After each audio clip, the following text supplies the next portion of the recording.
Bom, a gente vai falar um pouco sobre antenas loop. Se você fizer o mesmo pensamento que nós fizemos o dipolo, um loop pequeno eletricamente, se você desenhar o loop não ao longo do Z, mas ao longo do plano XY, o que significa o loop ser pequeno? Significa dizer que ele tem uma corrente φ, né? Só está no plano XY, então ele só existe esse φ, só existe essa componente aqui. O Iφ vai ser I0. Pode parecer estranho isso, mas você imagina o seguinte: se você abrisse o loop, naturalmente esse loop teria 2πA, onde A é o raio dele, A é o raio, e nesse tamanhozinho aqui, eu teria, exatamente como o dipolo infinitesimal, eu teria uma corrente constante I0. Bom, então só existe a φ, está totalmente na direção φ, não existe corrente na outra direção. A gente faz o mesmo tipo de abordagem que nós fizemos anteriormente. A gente calcula o A, o vetor potencial A, que é um vetor potencial auxiliar, e do vetor potencial A, que envolve uma integral, é um negócio um pouquinho complicado, particularmente para essa geometria aqui. Você faz a integração dessa corrente para vários φs, de φ de 0 a 2π, φ variando de 0 a 2π, e você depois obtém H de R, H de θ. O nosso H de φ, campo magnético, é nulo. Isso aqui eu acho que faz sentido, né? Se você for analisar. Esse fio, se você for imaginar, vou desenhar ele grandão aqui, ele está no XY e o campo magnético está fazendo isso, ó. Certo? Eu vou desenhar aqui grandão, ó. O campo magnético está fazendo isso. A corrente está nesse sentido.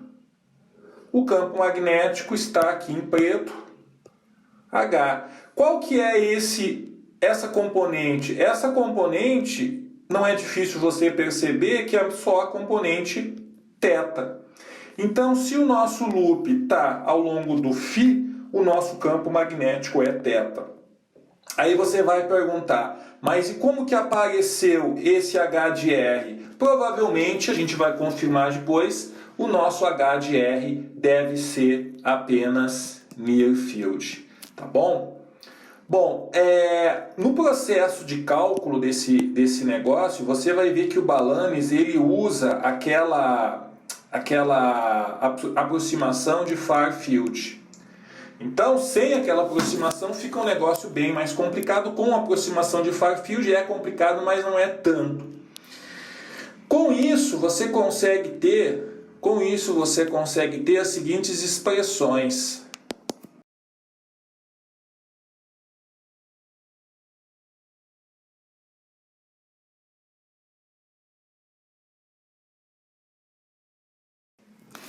Bom, então nós temos essas duas expressões só para o campo magnético por hora. Vamos começar a entender aqui. Primeiro, a amplitude do campo é proporcional à corrente. Faz sentido, né? Quanto maior for a corrente, maior vai ser o campo. O campo magnético ele geralmente é sensível, ele é função da corrente, enquanto que o do campo elétrico é potencial. O que mais a gente pode perceber aqui? Outro negócio interessante, ó. É proporcional ao a área da nossa antena, ou seja, quanto mais, conforme a área aumenta do seu loop, faz sentido, né? Ele tem uma área maior de captura do campo magnético, a tensão, o campo aumenta, quanto maior for a área. E aí o que é interessante, na relação de campo próximo e campo distante, nós sabemos que em far field nós temos que cair, os campos devem cair com 1 sobre R. Então, se nós formos olhar essa componente aqui, a gente percebe que ele cai com 1 sobre R2 e 1 sobre R3. Se ele cai com 1 sobre R3, então com certeza esse campo não existe no far field, só no near field, como nós, pela física ali, pelo desenho, nós já poderíamos prever. Percebe que a despeito de nós termos usado a aproximação de campo distante, de far field, nós obtivemos um resultado de campo próximo. Bom, e se nós formos olhar agora o nosso H de θ, nosso H de θ aqui, a gente percebe que aparece uma expressão aqui que cai com 1 sobre R, ó. Quando eu multiplico 1 aqui, cai 1 sobre R. Então essa aqui tem a componente, como nós fizemos a predição anteriormente, de far field. Existem mais dois elementos aqui que existem só no campo próximo, né? Existem só no campo próximo, mas quem persiste no campo distante é apenas esse termo que multiplica 1 vezes esse termo de fora. E naturalmente esse E na menos JKR é a expansão esférica que nós vimos anteriormente. A função de Green aí E na menos JKR sobre R.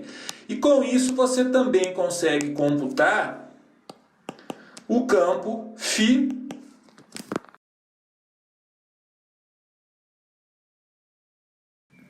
que tem esse aspecto. Você percebe que o campo φ, ó, ele cai com 1 sobre R. Então, no campo distante, no far field, eu tenho E de φ e H de θ. Se você fizer a relação de um pelo outro, tem que dar no campo distante a impedância do espaço livre, 477 ohms.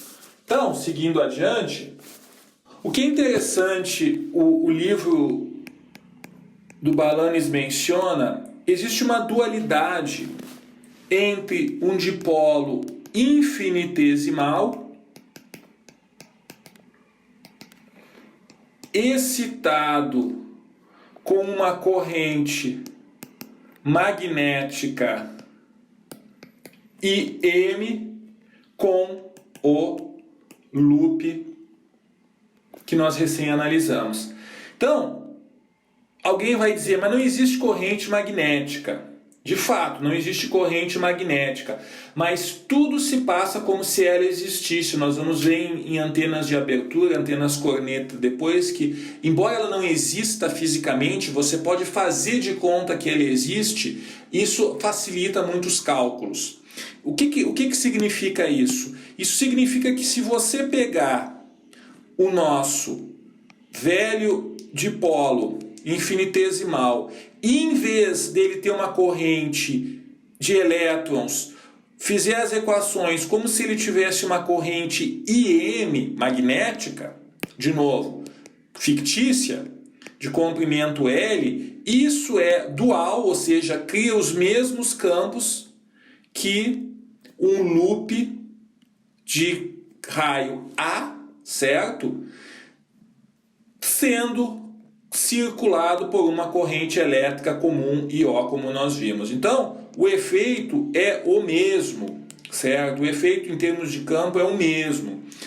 E a relação é essa, IML, que é o caso do dipolo com campo magnético, ele é igual a J π a ômega e zero. Com essa relação aqui, você tem a comparação entre os dois elementos. Os dois elementos têm os mesmos efeitos. Um dipolo infinitesimal com uma corrente magnética é igual a um loop. Só às vezes tem algumas aplicações mais específicas, mas é um negócio que mostra que os dois casos são duais. Uma vez que você tenha o campo E e H, como nós vimos, temos o campo E e H, você consegue calcular o vetor densidade, que é meio de E vezes H conjugado. que é densidade de energia.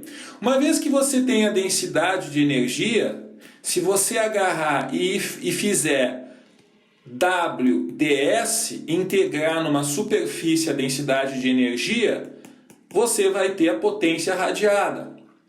Uma vez que você tem a potência radiada, R² quadrado, né, a potência igual a R² quadrado, você obtém a resistência de radiação do nosso loop, que é Nπ sobre 6 K ao quadrado, A ao quadrado, que é o raio, ao quadrado, que é mais ou menos 31.171, a área ao quadrado sobre lambda na quarta, sendo que essa área é simplesmente πA ao quadrado, πr ao quadrado.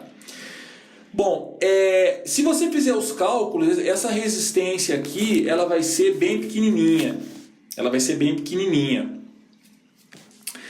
Qual que é a saída aí? Qual que é a saída aí? Você usar, né, como nós estamos falando de loop, você usar N espiras. Então, se você usar N espiras, a resistência de radiação vai ter um N ao quadrado que multiplica a resistência isolada.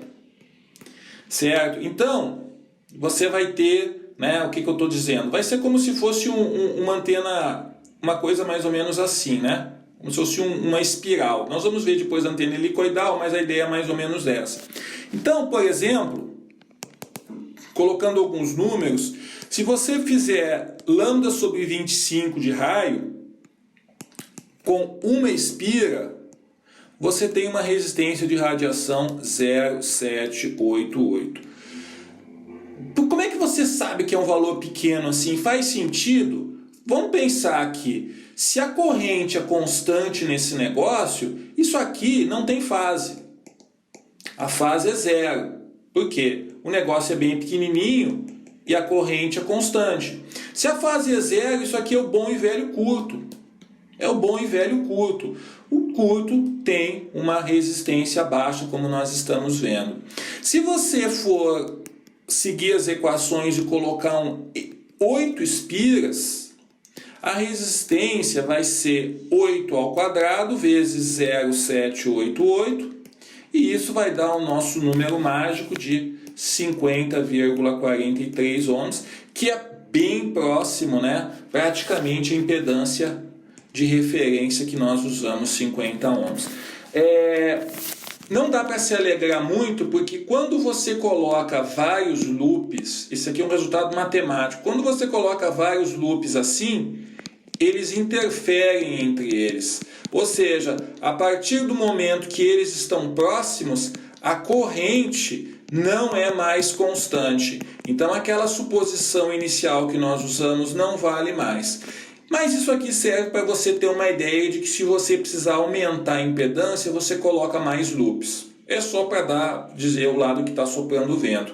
De novo, a teoria de antenas é para você ter uma ideia do que você está fazendo. Se você quer um resultado mais sofisticado, você usa simulação eletromagnética. E se você quiser um resultado ainda melhor, nada melhor do que fazer um protótipo e medir na prática. Tá? Não é obter resultados exatos com a equação, é muito limitado na parte de antenas. Como você tem os campos, outro subproduto dos campos é a diretividade, que no nosso caso vale 3 meios, e a área efetiva máxima, que a onda eletromagnética enxerga, é 3 lambda ao quadrado sobre 8π. Como não poderia deixar de ser, são resultados iguais ao dipolo infinitesimal. Então, como nós vimos na própria questão do dual aí, o dipolo e o loop, eles são muito parecidos em termos de desempenho como antena. À primeira vista, a gente vai ver depois em aplicações que não é bem o caso. Bom, essas antenas loop, elas têm aplicações muito mais como RX do que como TX. Como TX, elas não são boas como transmissor não são bons, porque vê se você raciocina comigo. O TX você parte do pressuposto que você está colocando potência. Né? Você está colocando potência, você quer se comunicar, você colocar 1 miliwatt, você vai chegar, dependendo da frequência, mas você vai chegar numa distância bem pequena. Quando você coloca potência num gerador que é praticamente um curto, não é uma boa ideia, esse negócio vai esquentar. Ainda que seja um fiozinho pequeno, ele esquenta. Então não é uma boa ideia. Então a resistência de perda, o R-loss da antena loop, ela é relativamente alta, tá bom? Então antenas para TX, antenas não são lá uma ideia muito boa. Agora, para receptores, elas são muito boas. Para receptores, elas são muito boas. Não tem problema de um receptor de esquentar, porque o nível de sinal é muito pequeno. É muito pequeno. No caso do TX, imagina que você está mandando 1 watt no seu transmissor, 990 miliwatts viram calor e só 10 miliwatts viram onda eletromagnética. Quer dizer, uma péssima ideia, né? Mas no caso de você operar como receptor, não precisa, não tem esse problema. O nível é pequenininho, o nível de sinal é muito pequeno, como nós já falamos, e esse problema aí não é tão perigoso. Bom, as antenas operando como receiver, a antena loop operando como receiver, ela responde a um campo BZ. Ou seja, se a sua antena for pequenininha, ela vai responder a um campo normal, a sua superfície. E a tensão VOC, Open Circuit, que eu meço aqui, ela vai ser o quê? J ômega π A ao quadrado BZ incidente. Por que é BZ? Porque está orientado, né? O nosso loop, nós desenhamos anteriormente, ele estava ao longo do XY. Se ele está ao longo do XY, ele vai responder apenas aos campos Z. Óbvio que se eu tiver um campo aqui inclinado, né? Vai ficar meio confuso aqui, mas você vai entender. Se eu tiver um campo aqui inclinado, ele vai ter vai responder ao cosseno aqui, ao produto, né, escalar dos dois, do K com a orientação da sua antena aqui. Muito bem, de novo, percebe que o sinal, o nível de amplitude é proporcional à área, ou seja, quanto maior for a sua área, melhor. E percebe outro detalhe aqui, ó. Esse J ômega, as pessoas não dão muita importância, mas ele está dizendo que isso aqui na verdade é um S de Laplace. S de Laplace, o que é? É a derivada no tempo. Ou seja, o seu loop, se você tiver um sinal magnético, né, um campo magnético que estiver oscilando assim, o seu loop ele não vai capturar, aqui eu tô no domínio tempo. O seu loop ele não vai capturar esse sinal aqui. Ele vai capturar isso aqui, ó, a grosso modo. Ele vai capturar a derivada. O que é a derivada? Um high pass filter. Então, se você quiser detectar um sinal, o probe, usar o loop como um probe no domínio tempo, você tem que levar isso em consideração. Você está capturando a derivada do sinal. Se nós formos escrever o nosso modelo do nosso loopzinho, o nosso loopzinho está aqui, tensão de Open Circuit. Aqui eu tenho a impedância Rin e Xin. Esse Rin vale a pena a gente escrever ele como R, resistência de radiação, mais resistência loss, que é o que vira calor. E aí aqui, ó, nós vamos ter a nossa carga RL. Vamos, sem perda de generalidade, vamos chamar ela aqui, ó, em vez de RL, vamos chamar aqui como sendo complexa ZL. Então é aqui que eu tenho a minha corrente na carga. É óbvio que a nossa corrente na carga vai ser o quê? A nossa tensão Open Circuit em cima do ZL e o ZL mais o Zin, ou seja, ZL RR mais RL mais JX mais ZL. ZL geralmente nós vimos aí, né, no caso de RF é 50 ohms. O que se faz muito em loop, é o seguinte, é você colocar no loop, né, vou colocar aqui, ó, um capacitor externo para fazer a sintonia. Então esse capacitor aqui, capacitor de ajuste, ele faz a sintonia da frequência que você quer. Você quer essa, ou você quer essa, ou você quer essa frequência aqui, ó. Então aqui ele faz a sintonia, ganho de tensão versus sintonia. Esse capacitor aqui, presta bem atenção, lembrando, se eu tenho isso aqui, o capacitor eu posso colocar em série ou em paralelo com a minha anteninha. Se eu colocar em série, na ressonância, o que eu vou ter? Um curto-circuito. Então, na ressonância em série, eu maximizo o que? A corrente. No paralelo, quando eu coloco o capacitor em paralelo por sua vez, na ressonância eu tenho o quê? Uma impedância alta, um circuito aberto. Aqui eu maximizo a tensão, VOC. Para que serve isso? Pensa comigo, se eu tenho um TX, eu vou colocar aqui um caso típico aqui, ó. Você quer, não é bem antena, mas você vai entender no processo.